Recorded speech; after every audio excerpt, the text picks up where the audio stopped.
¿Cómo estás? Hola, muy bien, ¿y tú? Una pregunta, ¿sabes qué es el reglamento interno de trabajo?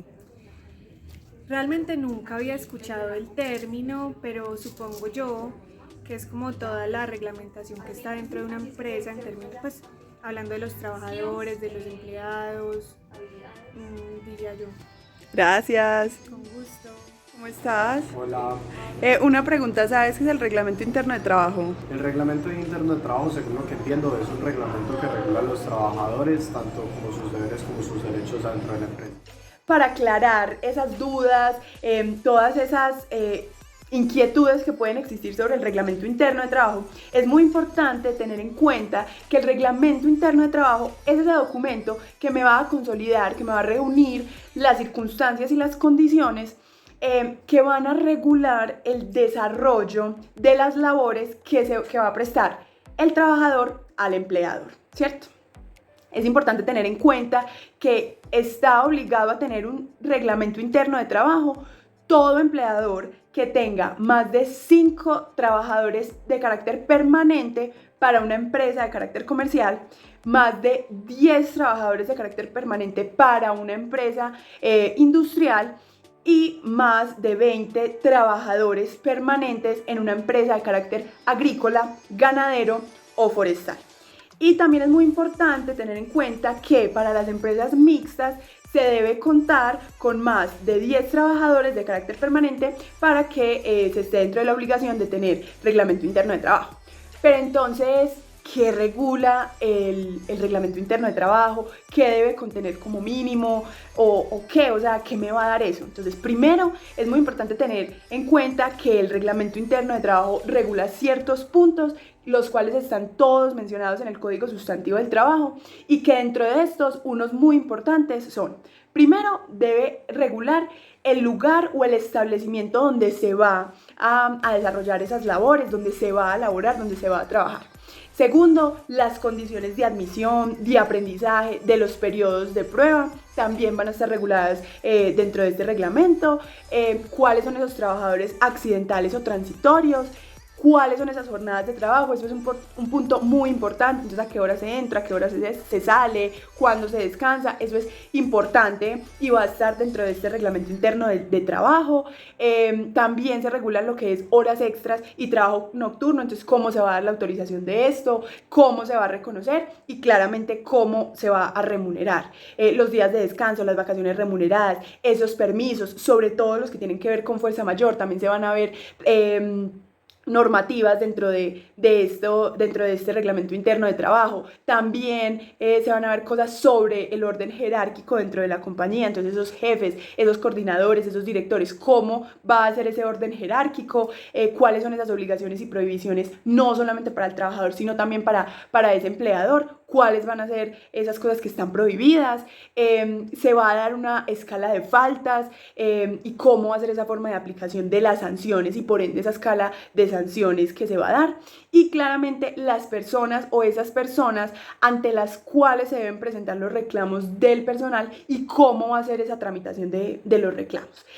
Algo muy importante a tener en cuenta es que cuando la sanción consista en una suspensión del trabajo, esta suspensión no puede exceder más de 8 días por primera vez, o sea, cuando se da una primera suspensión, y no puede superar más de 2 meses cuando hay una reincidencia o cuando hay, pues, cuando se repite esta suspensión. Y otra cosa muy importante para tener en cuenta es que muchas veces todas estas faltas pueden desencadenarse o pueden tener como consecuencia una multa, faltas específicamente cuando hay un retraso o una falta al trabajo con una excusa que no es suficiente o que no es válida. Esto puede generar una multa, pero esa multa no podrá superar una quinta parte de un día de salario pues del trabajador. Y todo este dinero que se recoja en multas deberá ir a un fondo, el cual va a estar destinado exclusivamente para premios o regalos de los trabajadores de esta empresa o de esta entidad. Y efectivamente el empleador podrá descontar las multas del valor de los salarios de los trabajadores. Entonces esto es algo muy importante para tener en cuenta, y es importante entender y saber que todo este reglamento interno de trabajo está regulado por el Código Sustantivo del Trabajo. trabajo. Entonces, a grosso modo, estos son unos aspectos importantes del reglamento interno de trabajo y esto es lo que vendría a ser el reglamento interno de trabajo. Entonces, ¿ya ve qué más? Bien, Eso. Oye, una pregunta. Yo que he visto que has pasado de trabajo en trabajo, ¿tú sabes qué es un descargo laboral? no tengo ni la menor idea. En serio, no sabes nada. No. No, mira, ve, un descargo laboral es lo siguiente. Descargos laborales, ¿qué son? Es un proceso disciplinario básicamente que el empleador le hace al empleado y en el que el empleado se puede defender. Defender, más que nada son más que nada utilizados para llamados de atención o a veces para cuando por ejemplo se hacen cosas de motivos por no justa causa. No son por ejemplo necesarios para despidos de justa causa, pero puede ser una forma para explicarle al empleado el por qué se le hizo ese despido por justa causa. Pero es un proceso que debe hacerse y tiene que regularse. Primero, el empleador debe buscar las pruebas y realizar el informe de dichas pruebas con justa causa, pruebas y demás. Todo eso se le debe realizar un informe que normalmente el Departamento de Recursos Humanos de la empresa, en parte cada empresa lo toma como uno lo quiere, pero más que nada es Recursos Humanos quien revisa el informe, analiza todo y vende la mejor forma de hacerlo. Ya de esto se tiene que informar al empleado que se le va a hacer los descargos, se le tienen que informar mínimo 24 horas con anticipación, máximo 72, en una carta de invitación que se le diga que se le va a hacer una audiencia de los descargos con fecha, hora y demás, cosas que tengan las empresas su formación para hacer actas, así por el estilo. El empleado debe ir a la audiencia, sí o sí, o si no, la sanción de los descargos se le pondrá sí o sí, incluso puede que sea hasta peor. Entonces hace la audiencia, en donde la audiencia van el empleado, el representante del empleado, si es que te va, dos testigos con mínimo, el representante del empleador y el empleador si decide estar. Ya al final de la audiencia se hace la acta donde se muestra que se discutió, por qué se discutió y al acuerdo al que llegaron y ya las sanciones que el empleador le va a poner al empleado. Ojo, las sanciones deben ser equivalentes a la falta. Un despido no puede hacerse por una cosa muy pequeña y eso está regulado y puede ser sancionado por el Ministerio de Trabajo. Ahora, el empleado, ¿cómo puede responder a esto? Lo haremos muy fácilmente. El empleado, si lo desea, no es necesario, si lo desea, puede ir acompañado de un abogado. Al final de decisión de uno, a veces se puede recomendar que vaya con un abogado, a veces se puede recomendar que no, para tratar de evitar sanciones más grandes. Pero eso ya queda a la selección de cada uno. Lo que sí debe tener el empleado es que debe ir acompañado por o dos miembros del sindicato, si es que hay un sindicato, o por dos testigos que sean compañeros de trabajo para que sean testigos en la audiencia. El empleador debe responder, de buscar pruebas en contra de las descargos, si es que lo hay, y ahí va. A los dos. Al empleado se le debe informar sí o sí de la audiencia, porque si no se le informa de esta audiencia y se aplican los descargos y la sanción, eso puede llevar a un problema. Y en tal, ¿cuáles son las sanciones que entonces el empleador le puede poner al empleado? De nuevo, depende. Puede ser suspensión de trabajo, puede ser un llamado de atención con copia en la hoja de vida, puede ser una multa monetaria dependiendo si hizo algún daño. Y si es un despido por justa causa, que fue lo que por lo cual se despidió, de nuevo, pasa que tienen que mostrar el por qué se hizo este despido. Y al mostrar por qué hizo este despido, se muestra todo en el acta laboral. Cuando las sanciones cumplen enseguida cumplimiento o no mayor a 24 horas desde el punto en que se hace esta dicha audiencia. Después de la audiencia, lo más importante es que no sea mayor de 24 horas para que se pongan en claro. Entonces, suspensión inmediata si fue la sanción, despido inmediato si esa fue la sanción. Ya eso depende mucho de nuevo de cómo hagan las cosas. Qué bueno, ¿eh? Sí, para que lo tengas pendiente por si te está dando la locura de cambiar de nuevo de trabajo. Ok, súper, lo tendré en cuenta. Pero una cosa que también tienes que tener en cuenta es que, y para que estés pendiente, es que dentro de poco va a haber una reducción de horas laborales. ¿Cómo así, en serio? Sí, claro.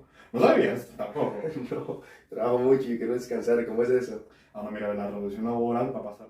Lo de la jornada semanal laboral es una cosa bastante loca. Desde el año que viene, y la jornada laboral será de máximo 47 horas semanales para 2023. Para 2024, la meta de ellos es que sea de 46 horas, 2025 44, con la meta de que 2026, al final de este ciclo de presidencia, sea de 42 horas semanales y que no se le pueda alterar el salario trabajador. Wow, en serio, qué bacano. Claro. Espero que sea pronto. Sí, para si este pedaje te dicta dormir más temprano o irte de Roma más tempranito. Puede ser. Ahí tenemos que ver. Tenemos que ver. Bueno, toca que estés pendiente entonces. Sí, gracias. ¿Y tú crees que el teletrabajo o el trabajo en casa está regulado? Bueno, yo creo que el trabajo en casa, hablando pues del teletrabajo, es algo como muy nuevo, que apenas está como empezando a tener más en cuenta y apenas se está empezando a regular porque cada vez es más común.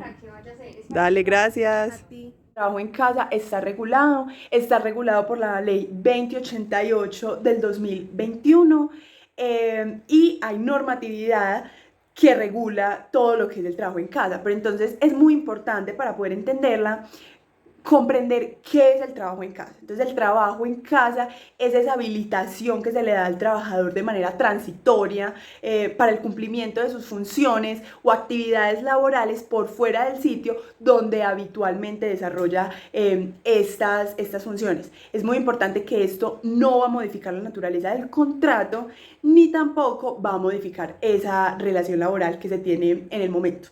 Otra cosa que es súper importante tener en cuenta es que el trabajo en casa no solamente se limita al trabajo que está siendo realizado mediante tecnologías de la información o mediante tecnología de la comunicación, software o medios informáticos, sino que es todo aquel trabajo que se dé por fuera del sitio habitual del trabajo o que no requiera esa presencia física del trabajador en las instalaciones de la empresa o de la entidad que cumple el papel de empleador.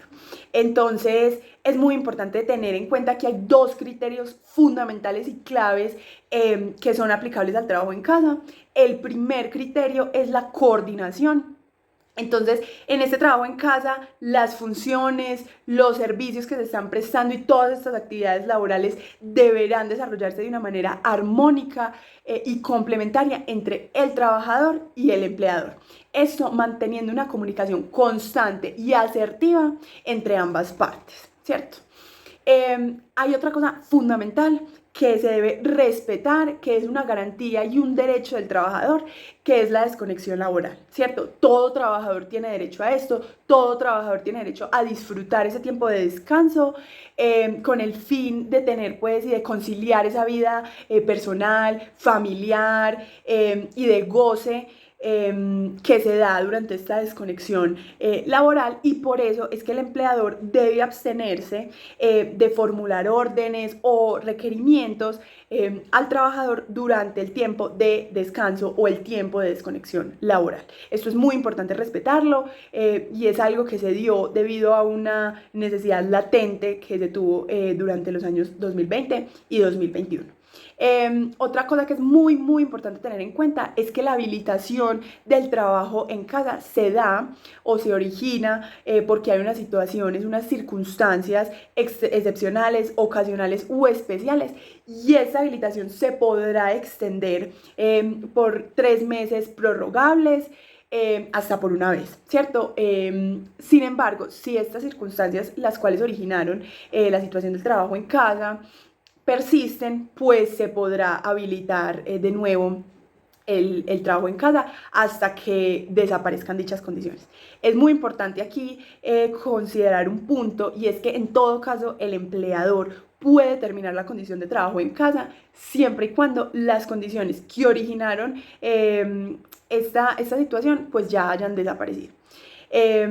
Y otra cosa que es súper importante tener en cuenta durante esta regulación de trabajo en casa son los elementos de trabajo. Entonces, sí es verdad que se puede trabajar con los elementos propios si se llega a un acuerdo entre el empleador y el trabajador. Sin embargo, si no se llega a dicho acuerdo, el empleador deberá proporcionar todos los materiales que son necesarios para realizar las funciones al trabajador. Entonces, estos son unos de los puntos más importantes del trabajo en casa, de esta regulación, y importante tener en cuenta que sí está regulado, que sí hay una normatividad y se encuentra en la ley 2088 del 2021.